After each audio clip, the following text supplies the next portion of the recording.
Welcome to CMO Huddles Studio, the live streaming show dedicated to inspiring B2B greatness. I'm your host, Drew Neiser, live from my home studio in New York City. And thank you, Spectrum, for getting our service up and running today. All right. As experienced marketing leaders, we know that expanding into new markets can bring incredible growth opportunities for our companies. But how can we navigate the complexities and cultural nuances to build successful global marketing strategies? On today's episode, we'll explore the fascinating insights we've gathered from these global conversations. From understanding the unique challenges of marketing across borders to tailoring our messages for diverse audiences. We'll discuss the strategies and best practices that CMOs employ to drive success in global markets. With that, let's bring on Adriana Gilminer, CMO of Iterable, and a returning guest who previously appeared on the show to discuss MarTech and AI. Hello, Adri. How are you and where are you today? Drew, hi, how are you? I am live from our headquarters in San Francisco, and this is such a topic close to my heart because, as an international citizen myself, from Venezuela, living in the US, have lived in multiple countries. This is such a great topic. Thank you for having me again. And as we were talking in the prep show, I mean, you're doing a global roadshow right now, right? I am. I'm on the road. We are here at Iterable. We're on with our conference Activate on tour. So last week we were in Chicago and then Amsterdam, and next week we're going to New York. So we still have, and then we have 2 more cities to go. So we are very much on the road. I am accumulating all those miles, hoping to accumulate to go on vacation like you are. We'll talk about that in a bit. All right. So talk about Iterable's overall global presence and how many countries you're doing business in. Yeah, we operate globally. We really do have customers in, all through Latin America, Australia. We have customers, of course, across Europe and United States. We do have offices now, like officially operating. We have offices and people in the US. We're headquartered San Francisco, Denver, New York, London, Australia, which is our most recent office. Cool. Okay. And how is the marketing team set up for that? So because one of the great things, we're a hybrid culture. So here in the U.S., my team is spread throughout, I'd say about, about 30%, maybe 40% of them are in the Bay Area, but we're all spread out. I myself am a remote employee. I'm based in Seattle, but our headquarters in San Francisco. So that gives you an idea of our remote culture. Organizationally, we're set up essentially by region. So we have a team that's dedicated to North America, and that includes, Canada and LATAM.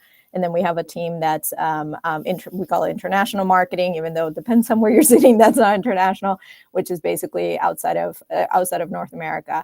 And the reason that we organize that way is that you have to think about where the maturity of the markets are.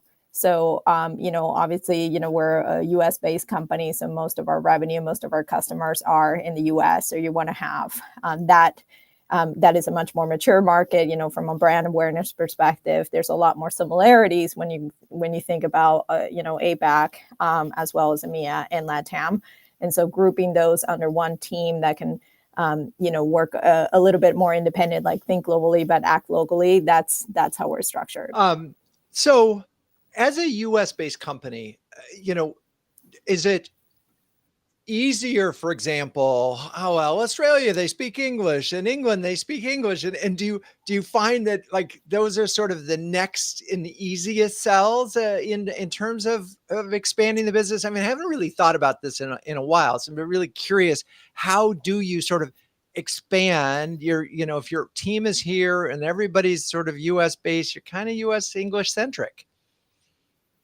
Yeah, for sure. I mean, so I've also had the opportunity to work with organizations, like Tableau when we were in like heavy international expansion.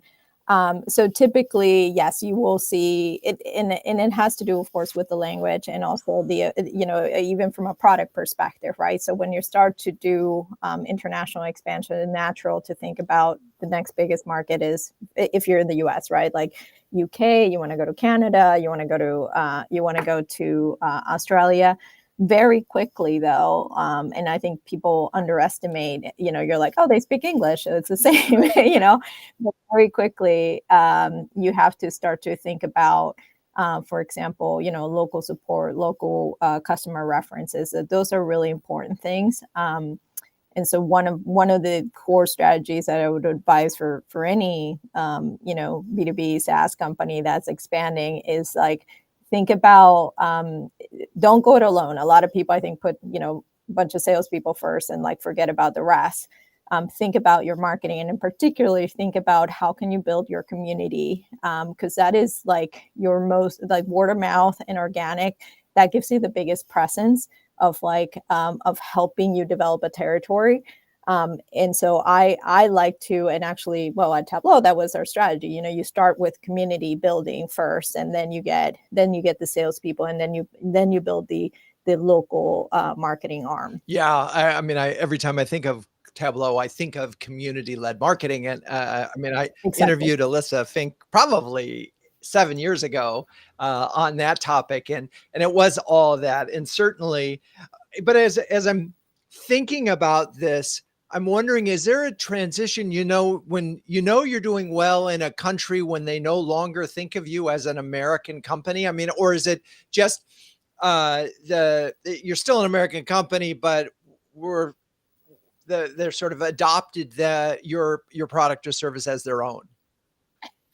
I mean, look, I think there's some variations, but in general, and as someone that's worked in many, many countries throughout my whole career and in global brands, I think we focus a little bit too much on that. And no, so I think you have to be true to yourself. If you're an American company like Iterable, like, that has its advantages. It also has, of course, like, some people may not like it. You have to be respectful of the local culture, but you have to be authentic to who you are as a brand and as a culture. And so, no, I do not think that is when that people need to think you not as American, but success is like, hey, this company, has the advantage, maybe, being honestly a Silicon Valley company has a lot of cachet. Right. Internationally, because we're known as the center of innovation. So of course you want to lean into that. But are you a company that understands and respects the local culture, the local way of doing business? Like, can you adapt to that? That's, I think, what people thrive. And honestly, one of the biggest things that I see, actually, I was just talking to one of our customers, Walt, who's a European, essentially the DoorDash of international, of all of Europe, and they really appreciate when you take the time to be on the road. And so that would be like another core strategy of anybody that how you develop a brand locally. You have to have your team, your executive, your leaders, you have to go. Like, there's nothing that will substitute you understanding the nuances and like paying the respect to the local culture than to go and visit your market, go and visit your customers in their own area. Yeah, I have so many questions on this that I want to go deeper on, but we'll do it when we're all together, because I imagine there's so many commonalities with it. But we're going to move on and talk to Norman now. So we'll be back, Adriana, in a second. So let's bring on Norman Guadagno, CMO of Mimecast, and an industry expert who has graced our stage before to delve into the topic of digital spend. Hello, Norman. Wonderful to see you again. It's great to be back, Drew. Always love having a chat. And so how are you, and where are you today? I am in my home in Boston today. I'm doing great, thank you. We're enjoying a little bit of the warm end of summer, beginning of fall here in Boston. So I'm looking out on a beautiful blue sky. No, it's amazing after all the rain that we had last week. It is quite lovely in the Northeast. Okay, so fill us in on Mimecast's international reach. How many countries are you in, and to what capacity? Yeah, for sure. So Mimecast operates as a global company. We were actually founded originally in the UK. And so even today, we have sort of a dual headquarters between the US and the UK, which are our two largest offices. We have offices in 14 countries around the globe, and we have customers across many countries. Although I will say that even with that scope, and we have about 44,000 customers around the world, even then, we're still not in as many countries as I imagine we'd want to be, right? There are still many countries where we don't have customers. And that's often driven in our business by things such as data privacy and where the data can live. And because we're in the email security business primarily, which is the core of our customer base, we have to be thoughtful about where we can be based on local data storage, data privacy issues. Right. So there's just some countries where it would be just too hard to do it. Exactly. Although we're always looking for solutions. Right, right. And when you have them, you'll go. So talk a little bit about the structure of your marketing team, and how you sort of do it. Because you said you have offices in 14 countries or a presence in 14 We countries. do have a presence in 14 countries, some Okay. office, some people. The way we're structured is I'm based here in Boston. My core corporate marketing team is headquartered out of our Lexington office. We are in a hybrid situation, so we do have people scattered across the U.S. And then we have an EMEA marketing leader, and underneath him, he has teams specifically for the UK and specifically for the DACH region. We have an APAC marketing leader, and then he covers all of APAC, which includes ANZ and ASEAN countries as well. And then I have a North American marketing leader. She's actually based in Chicago. So the model is each of the three regions, North America, EMEA, and APAC, have a marketing leader. They partner with their sales counterpart. And then I have a set of corporate marketing functions that work with, support, and interact with the specific regional teams. And so how does campaign development work actually, right? Because I know that, in the old days, I mean, when I worked on IBM and we would do global things, there would be Ada Armonk would sort of set the position and the messaging and the structure, and then you'd execute similar thing, possibly in different languages everywhere except for Japan, because they said, no, we got to do it completely different there. But for the most part, but again, this was back when we were actually doing something called advertising. And, Yes. I'm just curious, how does it work now? Because so much of marketing, particularly in the demand capture, are these local micro campaign, highly targeted campaigns. So how does that work now? Absolutely. And you must have found your way into my notebook, because that's actually the topic that we spend a lot of time thinking about. And we've actually been working very diligently on that. When I joined Mimecast a little under a year ago, part of what I did was I built a strategy and planning team responsible for the campaign model. And we reinvented the campaign model.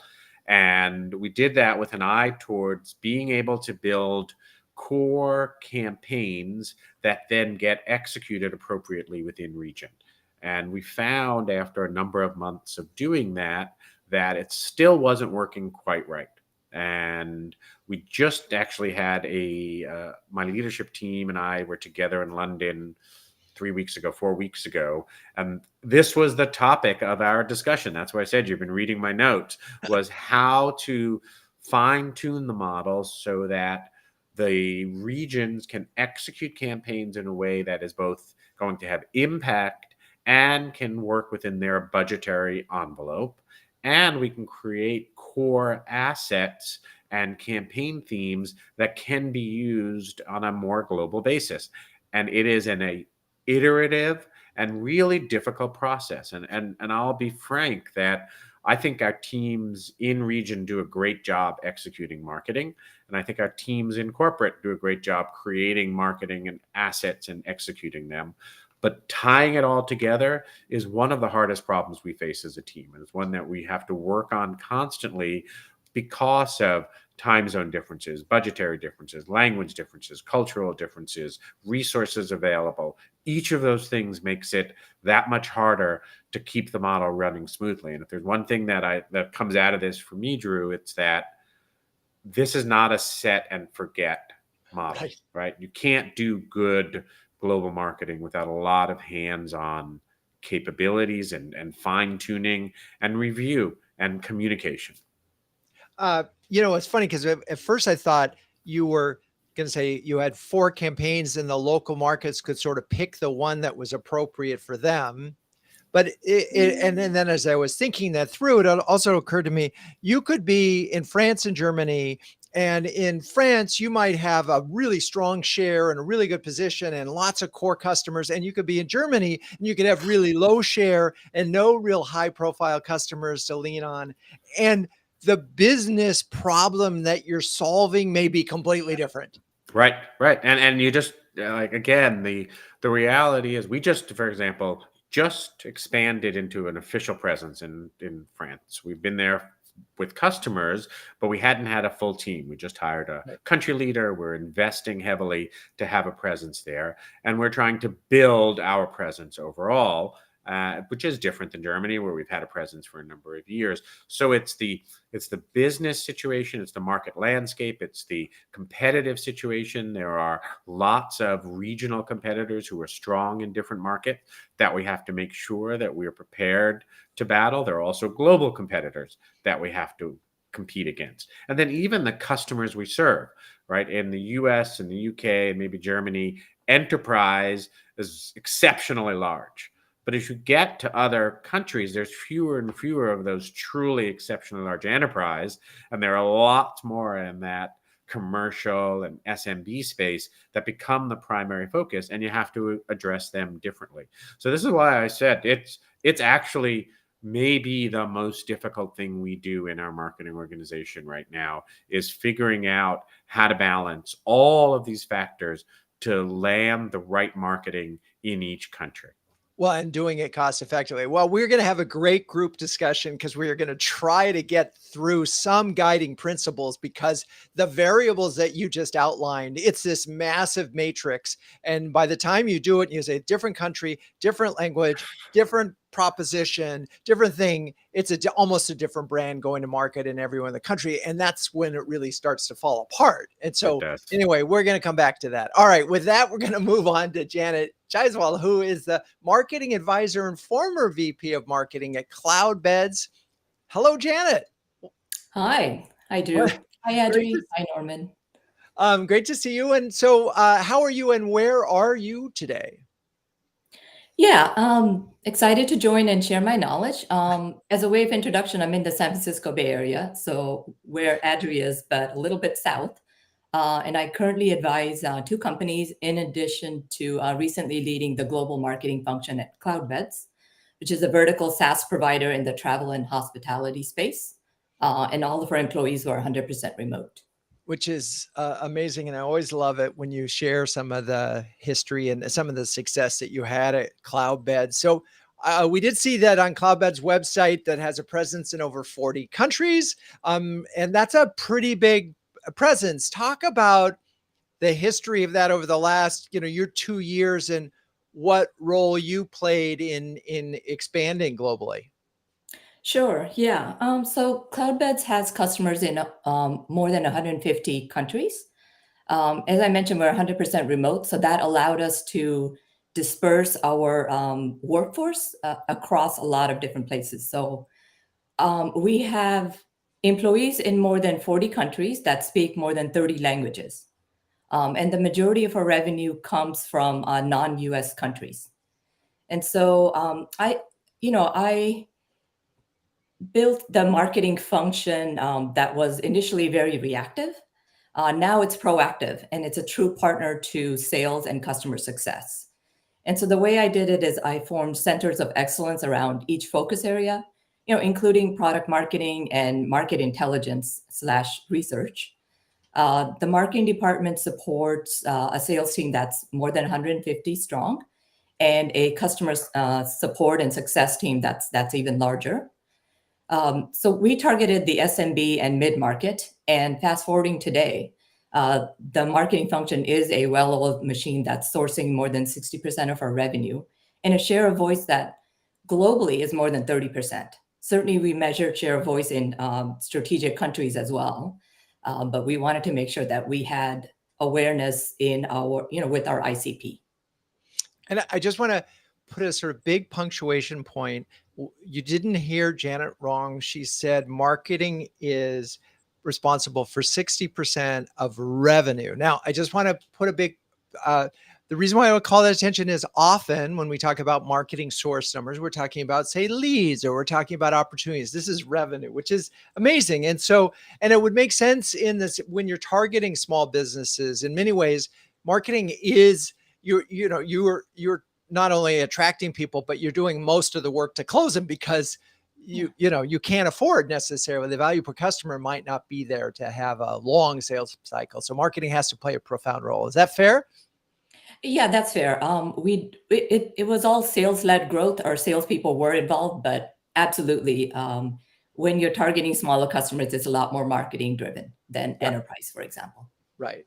So, okay. So let's get into the center of excellence idea, because I think that starts to get to what, Norman and I were talking about, which is this massive matrix, and you have so many different potential problems by customer, by market, by region, and so forth. What did the center of excellence allow you to do, and what kinds of things? I'm imagining there's campaigns that you tried, and if you're in this situation and you do this kind of campaign, it will have this kind of result. So talk a little bit about that and some of the lessons that became excellent. Yeah. So couple of things. The centers of excellence were really just around making sure that we had all functions that were represented. But we also had, we had to be as local as possible. And so a couple of things. One is, by default, we marketed in 3 languages. So English, Spanish, and Portuguese.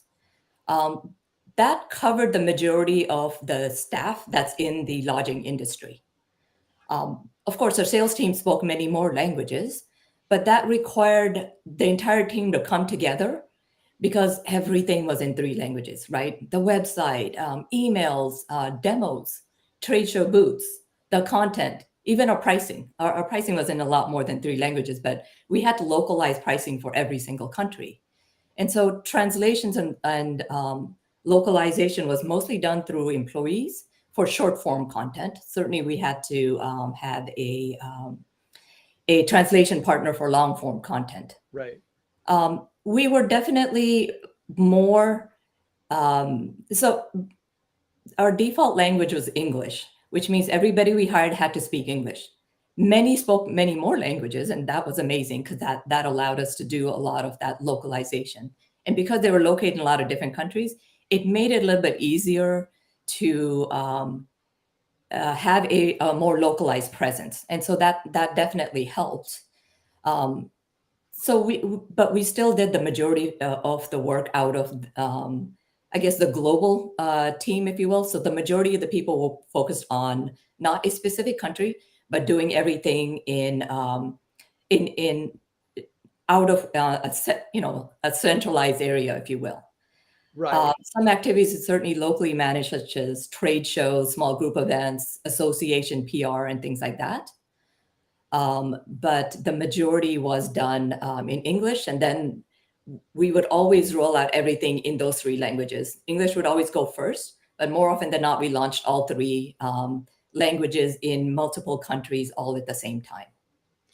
So let's talk about this headquarters versus regions. How did you how much autonomy did a region have in terms of their go-to-market motions and messages?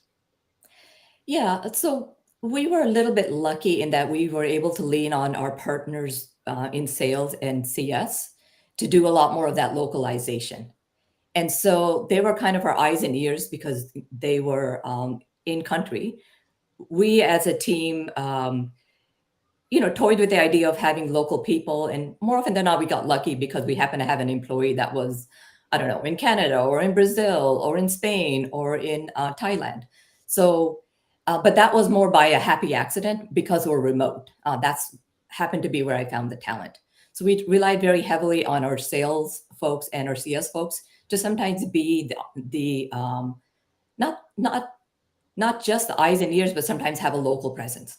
So they would physically, drive over to support an event or something like that. Right. So we kind of did a hybrid approach, if you will, where it made sense. We had a large enough presence that we had employees in all functions, and in other countries where it was smaller, we did a hybrid approach, which is, hey, somebody, such and such person happens to be located there, go help out. Interesting.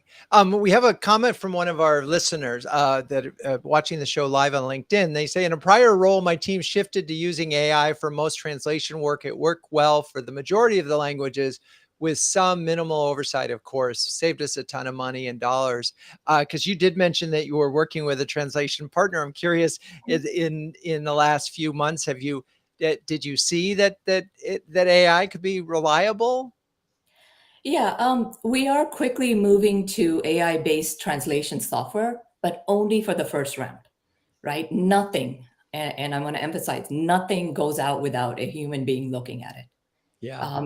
Definitely the software is getting much better and better, and we've tested many different software providers to see what works. But in all cases, everything was reviewed by a human being, because there's still nuances. There's more than one way to say something, and we needed a native speaker to be able to do that review before it went out. Oh, yeah. Certainly, yeah.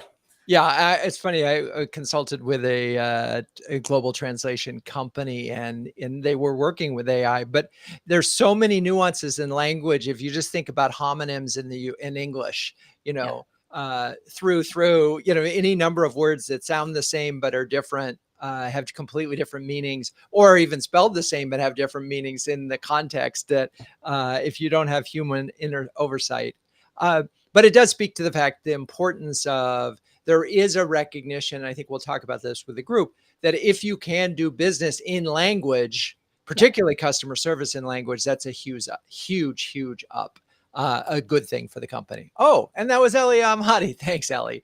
Thank you for your comment. Okay. Actually, let me add to that. What we found out since then is our translation company also used AI. They've always had it as part of their process. Yes. We didn't realize it until later, but they kind of like what we're intent to do is always have a native speaker do the final review. So if it helps with just some of the first round, if you will, I think that's fine. Well, what it's enabling is this, particularly in the customer service context, incredible response time, right? Because now it can come in, the bot can do an initial translation. The human can sort of quickly review it and see if it's okay. Boom, out it goes. And so it's really radically changing response times. Okay, so now it is time for me to talk about, for us to talk about CMO Huddles. Launched in 2020, CMO Huddles is a close-knit community of over 250 highly effective B2B marketing leaders who share, care, and dare each other to greatness. Given the extraordinary time constraints on CMOs these days, everything about CMO Huddles is designed to help leaders save time and empower them to make faster, better decisions. If you're a senior B2B marketer and need a shortcut to B2B greatness, take a second to sign up for our free starter program at cmohuddles.com. So, Adri, Norman, Janet, since you're all incredibly busy marketing leaders, I'm wondering if you could share a specific example of how CMO Huddles has helped you. Anybody want to? Norman, you want to start? Norman, you get to start. All right. I always try to defer to others, but what I found is CMO Huddles has been, now that I've been part of this since you formed it, Drew, so I feel special. I do have a special mug somewhere reminding me of that. And what I found value has come out of it from connections when I've been both hiring and helping place people. Vendor references have been very, very important. And sometimes just seeing that my peers are struggling with the same things I'm struggling with that it gives me comfort. It's sometimes cold comfort, but it gives me comfort all the time to know that we're all dealing with the same type of problems and we can have an open discussion about it. Yeah, I love it. And it's true. It is a challenging moment in marketing. Budgets are not going up, but goals keep going up. So, Janet, any thoughts you want to share? Yeah. Similar to Norman, the network is especially the people in the network are very helpful, and so I've received, help with advice on vendors, right? Martech. I also get a lot of ideas from other CMOs who are approaching. They might have a similar problem, but they're approaching it differently, and it's kind of nice to be able to see different perspective. But back to advice on Martech. A specific example is a solution where we were considering a certain vendor for sales enablement. From the advice from the CMO Huddle community, I was able to obtain some insights that helped me to restructure the contract such that it helped us going forward. Awesome. I love that. Okay. And Andrew. Well, I'm going to cite a recent one. There, all of those things have experienced, but two recent ones. One, of course, one of the great things of having access to a community like this, and for a platform like Iterable that we're Martech, and I'm, as you know, very passionate about building communities, being able to partner with you. To help us, to get together at different events and different locations. So that's been a really great help for us and great collaboration with you. But also, at a personal level, like in our last podcast, I got a chance to connect with Andrew Bennett, the CMO of Smartsheet, who turns out to be in Seattle as well. Along, of course, a very known, well brand in the B2B community, and of course in Seattle. So we've actually struck up a pretty good friendship, and really he's helped. I'm thinking about doing testing OTT and things like that, and so it's so great when you find these really great connections that I feel like have been building and flourishing into a friendship. So thank you, Drew. I love it. Oh, that's awesome. Okay, well, if you're a B2B CMO who can share, care, and dare with the best of them, do yourself a favor, check out CMOHuddles.com. Okay, let's all come back. And I want to get sort of wrestle with this topic that Norman and I sort of started to get to, which is this massive matrix, different countries, different languages, different business situations, even your own structure within that country. And yet you as the CMO, have a responsibility to try to have a cohesive brand story everywhere you go. So, how, and then, so I'm going to start with you, Janet, because you talked about, you had all these people and you were already dealing with 3 languages to beginning, but how did you sort of, which was more important, effectiveness in the market or consistency? I think both. You have to be effective, but you also have a brand, and so there has to be some level of consistency, right? We didn't necessarily expect that everybody knew who Cloudbeds was, but we wanted them to at least be aware or at least have heard of us, if you will. And so having consistency, whether that's the elevator speech, what the brand looked like and so forth, globally was important because over time we started to get enough repetition, right? And for us, we only wanted to be known within our ICP. We did not need to be all things to everyone. So we were very disciplined, but within our ICP, we were well known. And oftentimes we'd have competitors who would imitate us, if you will. We won't go into details, but the point is that definitely helped in having that consistency. But we also had to be local. We could not be this US-based firm because we had a lot of local competitors who are like, well, I'd rather purchase locally. And so that's where having a global 100% remote team helped. That is why we made sure we hired, especially sales and support people, because those are the folks that our customers and prospects would interact with the most. We made sure they were local and as close as possible to our customers, because that did make a difference. Being able to, share whether it's the same language or the culture or even talk about local trends made sense. So it's a balance of both, but I do think both were necessary. And so I get it. But what you made me think about, and I want to ask Adri about this, so because you're in these countries as well, is if you have a local competitor, and of course they're going to say we're local, how, and I mean maybe you don't, but how in those cases do you adapt your strategy sort of to say, well, yeah, there's a local, but ours is better and global? And I mean, what is the approach to dealing with the local versus global brand? Yeah, so I'm a big fan. This is a hot topic, because really what you're talking about here is about like the ability to essentially personalize, and you want to have that like perfect message for the right person. And the problem with that, which is absolutely true, but the problem with that approach is that you end up in this like very fragmented world. I agree with Janet. Like you can't. This is not an or conversation, consistency or sort of like relevancy. Like you have to or effectiveness. You have to have both. It's an and conversation.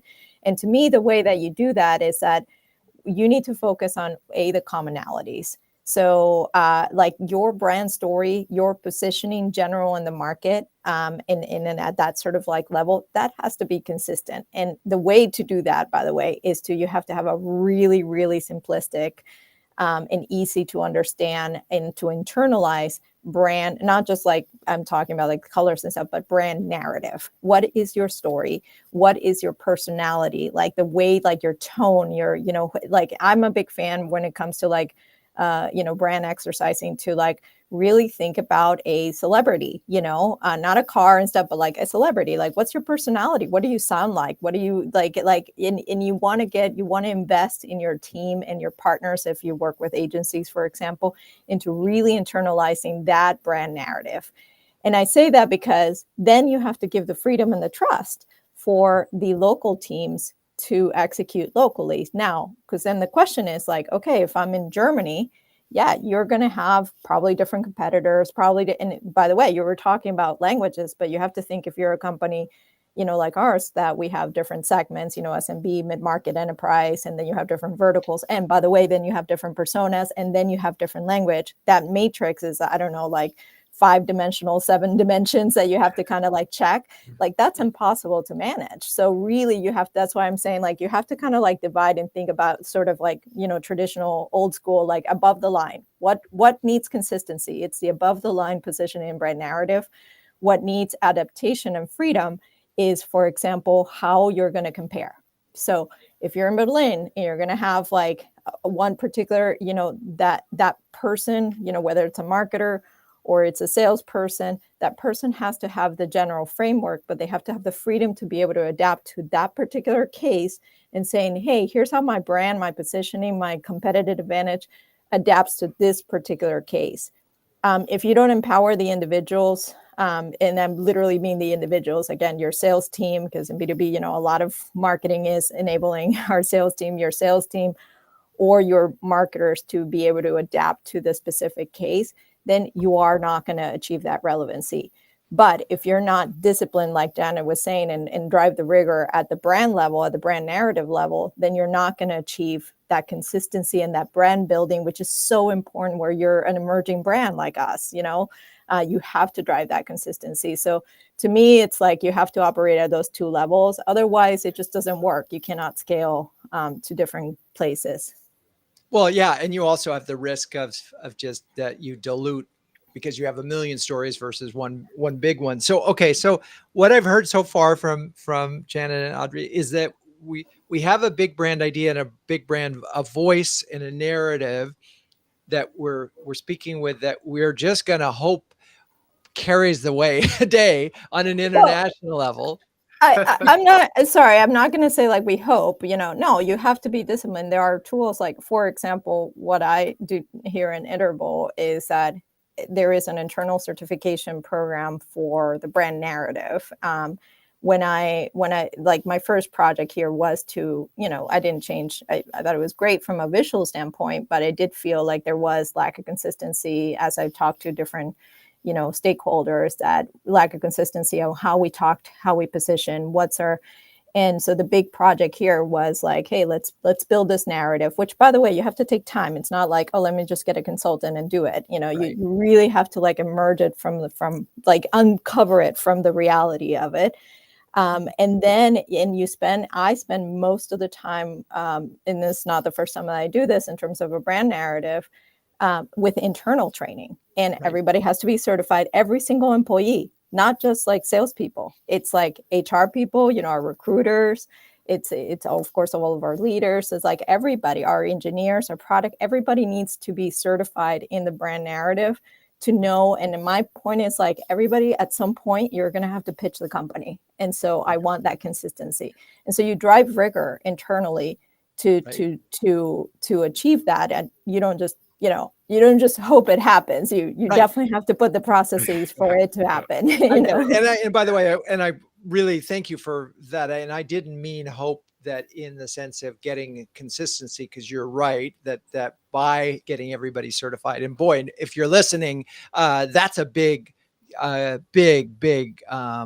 there for you. What I meant was that you decide on a brand narrative that may or may not work in every culture. That's what I meant.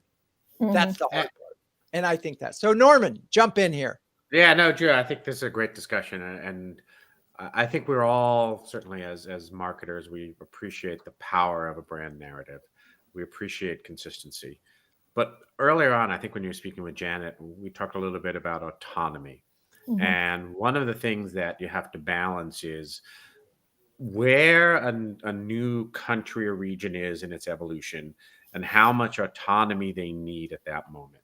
And we saw this long before I came to Mimecast, but I've seen this in other companies as well, where when you spring up a new region or country, you want to give them a fair degree of autonomy because they have to learn the landscape. They have to understand what's going on. And over time, you have to continuously evaluate, have they gone too far or is it just right? And we had this with one of our countries where they had brought up a website that was a website specific primarily to that region because they felt that the corporate website didn't convey the nuanced messaging that they had in that region for the audience they were speaking to. And that went on for a number of years. And then actually in the last year, we evaluated, is it time to bring that content appropriately into our corporate website and shut that website down, which we did. But you had to let it go on for a period of time, or else if you had just said, nope, turn it off, that wouldn't have been effective. And it does come down to this autonomy issue. And I have this discussion with my team on a regular basis. They'll never feel like they have enough, and I'll always feel like they have too much, right? And it's a constant tension of trying to find that middle ground on, hey, go do this. But remember, here's the larger story for the company, for the brand, for what we're trying to achieve at a global level. Go do this. But remember, here's how we're trying to be efficient with the finite budget that we have, and we have to spread across multiple regions and multiple programs all the time. And I think finding these balances becomes the path to success, right? Knowing where you have to push hard and knowing where you have to pull back. And I heard that even as I was listening to both the other conversations, like it's always that balance that you have to strike because there is no right, perfect plan. Well, and yeah, you're making me think. So I'm imagining that you all have sort of brand pillars and things that are non-negotiable, that are there. But I'm also thinking in the moment, if you're in 40 countries, what an opportunity that creates as test markets, right? In that it is quite possible that a little country over here that you're trying something in Spain and these guys did it and it's consistent with the brand, but they stopped doing it events and they started doing only this, and it's working like gangbusters. It feels like this is a chance, if you do give them the autonomy that you're talking about, that you could in fact sort of experiment. And I think that's the tricky part in all of this, right? And I'm just curious, am I pipe dreaming there, or have you in your experience, any of you experienced where out of nowhere, a region tried something with or without permission, and it worked like gangbusters, and you translate it into other markets. Anybody have a story like that? Okay, Yeah, go ahead. I'll jump in. Yeah, we have local folks trying different things all the time. And I'll give you an example of one that worked really well. These were, I think they were in Ecuador, actually Ecuador and Colombia. So basically South LATAM countries are very sociable. And in the past, we were doing a bunch of trade shows and not necessarily a lot of small group events. Well, the sales folks just decided, hey, I'm just going to go do a small local event. And it worked really well. Like they said, oh, we're offering lunch and light, I think lunch or light snacks.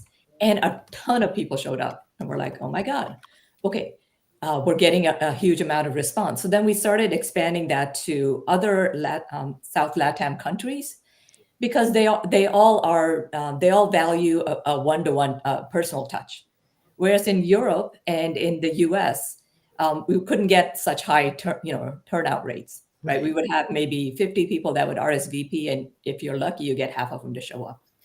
And so that was one of those serendipities, which is like, oh, wait a minute, we have other countries in other regions that are similar. So like in APAC, same thing. People tend to show up to these small group events. They like to do face-to-face rather than remote. And so we expanded that to APAC, and then we experimented with Europe and US, but our turnouts were never as high. But that was one example where we just didn't think it would work so well, but it did. Yeah. Go ahead, Audrey. Oh, I was going to say, like, I'm a big fan of experimenting in smaller local markets because, to your point, well, one is just generally the teams are smaller, so it's easier to experiment.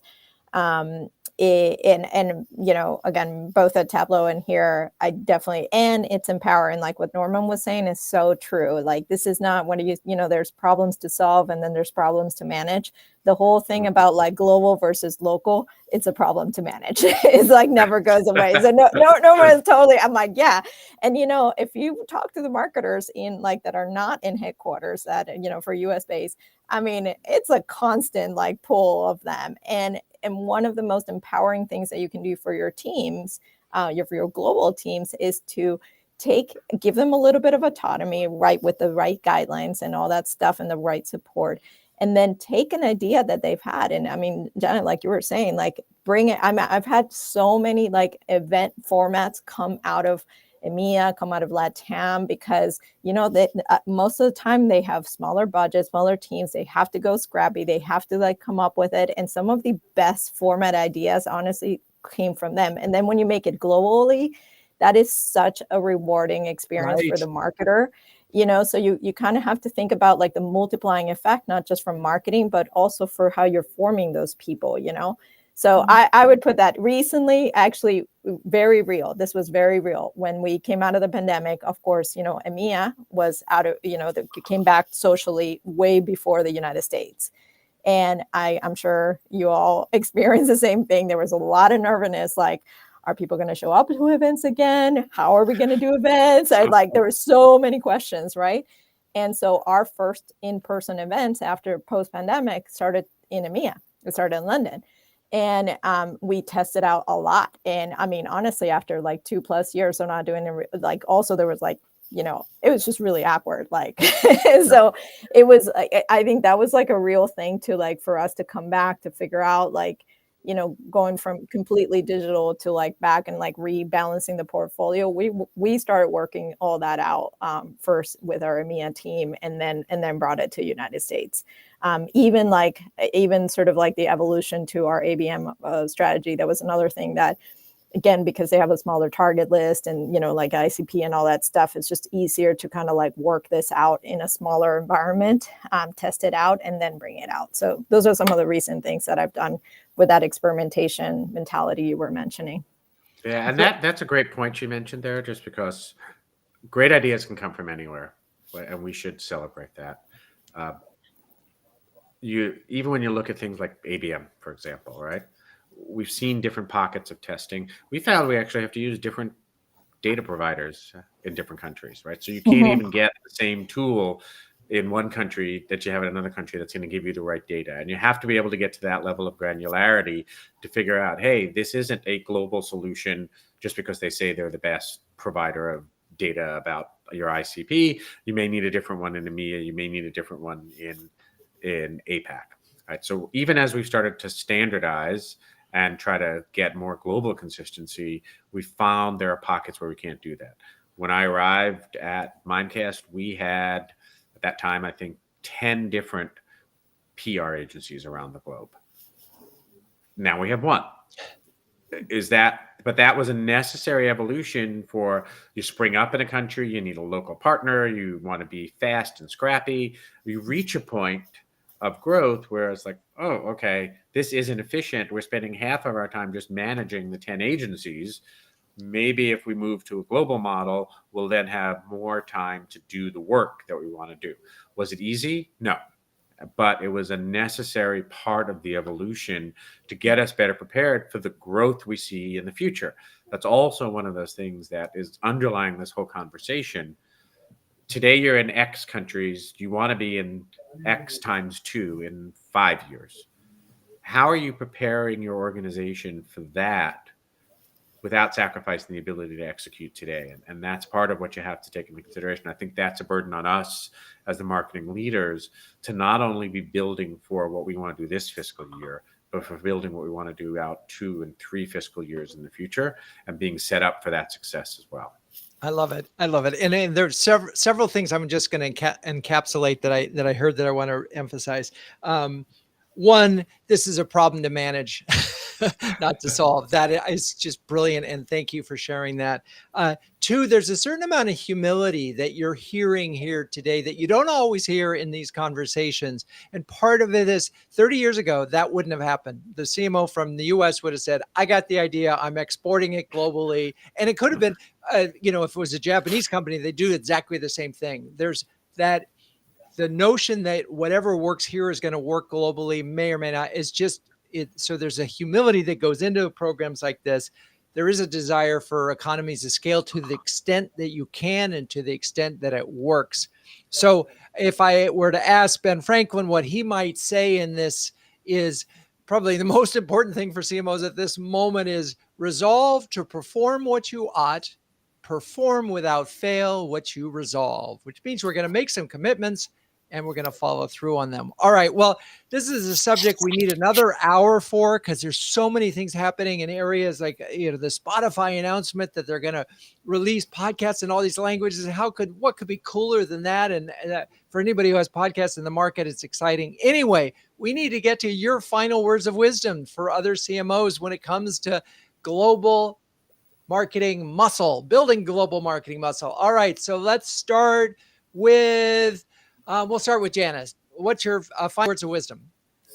Sure. I would say crawl, walk, run, meaning take it in phases when you're considering expanding the marketing function to a more global one.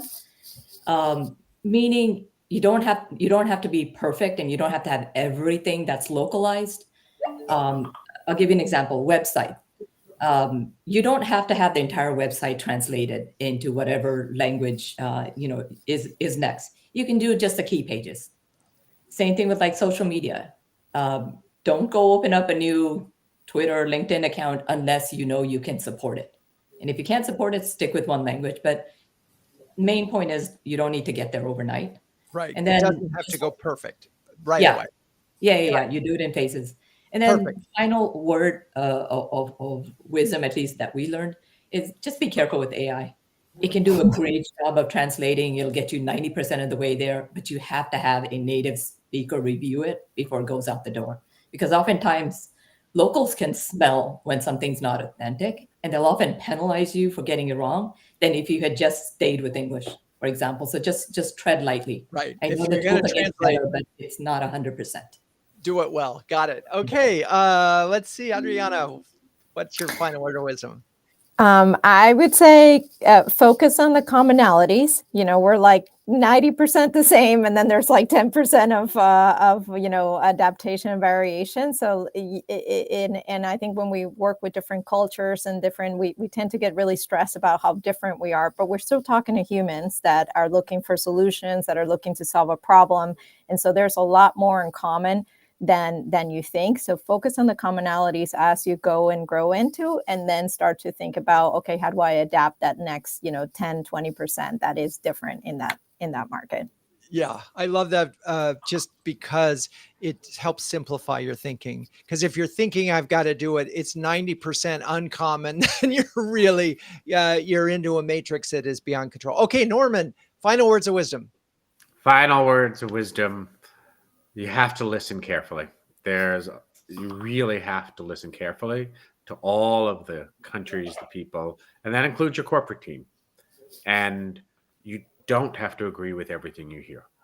That's part of this job, is being able to listen, evaluate, and then have to make decisions that not everyone ultimately may agree with, but drive the business forward. But if you don't listen, you can't really make those informed decisions. And it's such a great point, and it's such a great place for us to, because I'm listening. We don't have to agree with everything, and we're going to make a decision. And one of the decisions that's already been made on this show is that you're going to go global, and you're going to figure out how to do it through this sense of humility and constant iteration. Okay, well, thank you, Adri, Norman, Janet. You're great sports. Thank you for the audience for staying with us. Please join us in 2 weeks when we'll be talking about ed tech marketing with Kevin Briotti, Kay Moffitt, and Megan Rainbow.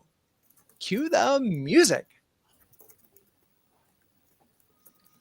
CMO Huddles Studio is produced by Melissa Caffrey. Our production assistant is Laura Parkin. If you'd like to learn more about CMO Huddles, please visit cmohuddles.com. I'm your host, Drew Neiser, and until next time, keep on sharing, caring, and daring each other to greatness.